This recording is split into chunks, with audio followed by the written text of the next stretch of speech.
Hello and welcome to what's in this week's Oban Times and Lochaber Times with me, Sandy Neal. Me, Owen Wild. Me, Kathy Griffiths. Me, Matt Young. And me, Fiona Scott. We're here with just a little insight into some of the stories this week from our beautiful but wet western fringe of the Eurasian continental landmass. The weather has been doing its best recently to sink us below the Atlantic, but we're still here and mostly dry, at least on the outside, as we run headlong towards Christmas. You can read all the stories and lots more online by going to www.westcoasttoday.co.uk or by picking up a printed copy in newsagents, supermarkets and petrol stations. So what's in this week's Oban Times? Owen has a new Christmas jumper, so he gets to go first. Thank you, Sandy. Dalmally needs help to save its village store.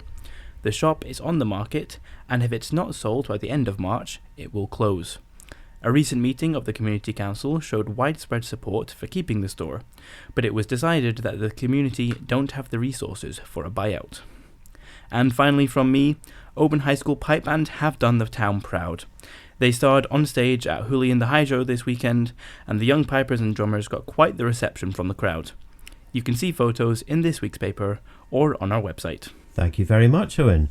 We love hearing your stories, so why not drop us an email at editor@obantimes.co.uk or editor@lochabertimes.co.uk, or you can contact us through our socials or give us a call on 01631 568 000. Kathy, what's been happening at sea? Well, big up to the organisers and all those hardy souls, that's me included, who took the plunge to bring the Scottish Winter Swimming Championships to Oban's North Pontoons at the weekend. The rain lashed down, the gusts blew, and more than 100 swimmers from all over the world, as well as our own wonderful West Coast, took part in races. Shout out to the marshals, the Sea Cadets and the Oban Otter Swim Group and many others who did a fabulous job of keeping everyone safe, looked after and happy. Also, I have just had word, this is hot off the press, it's not even online or in the paper yet, but I'm going to share it with you, that the organisers from the International Winter Swimming Association have asked Oban if they will stage a world event next year. So that'll be November, December. It'll be a 2-day event, more races, more swimming clubs from around Scotland involved, across the world, and I think there's even a swim to Kerrera planned, so I think I better get practising again. Can't start soon enough. Anyway, I think that's it. Also, we've got some great Christmas cheer photos for you, not just from the swim championships, but including festive events going on around the area, including the big man himself, who made a flying visit to Oban Airport to meet and greet youngsters and pick up their wish lists to take back to the North Pole and hand over to his hard-working elves. Thank you. Ho, ho, ho. Well, thank you. Well, indeed, thank you very much, Kathy. Christmas scoop. Well, fancy that. Matt, what else do we need to know about in the Highlands and Islands this week?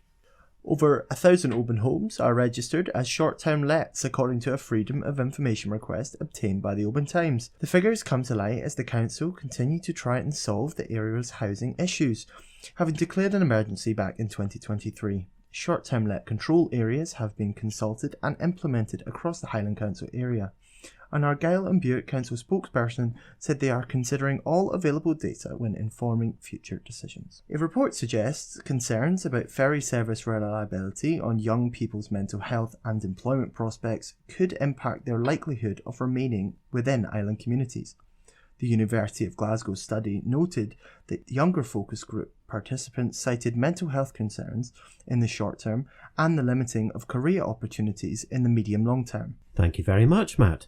Well, and from me, an Oban councillor has resigned from the SNP and council administration after blasting a culture where dissent and open debate is discouraged, she said.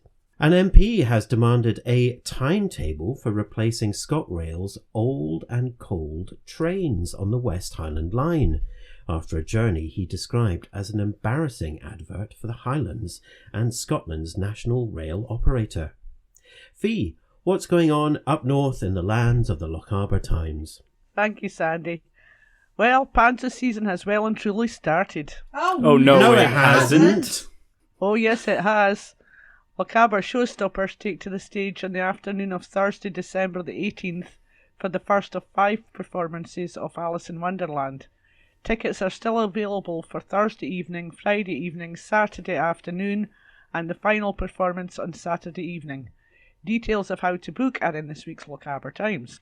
And now for the hero of the piece. Fort William's very own Prince Charming Mikey McKinnon will be opening the Tavern Restaurant for 5 hours on December the 28th to give 100 deserving diners a full meal for free.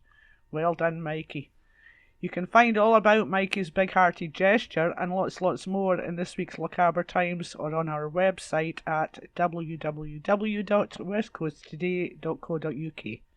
Back to you, Sandy. Thank you very much, Fee. Well, onward to Christmas carols, cake and cocktails. They're getting closer. Okay, that should be enough of a taster this week. Remember, you can read all our stories from our West Coast papers and lots more online by going to www.westcoasttoday.co.uk or by picking up printed copies in local shops this week. Many thanks for listening, and it's bye from me, Sandy Neal. Bye from me, Owen Wild. Bye from me, Kathy Griffiths. Bye from me, Matt Young. Bye from me, Fiona Scott. Bye. Bye.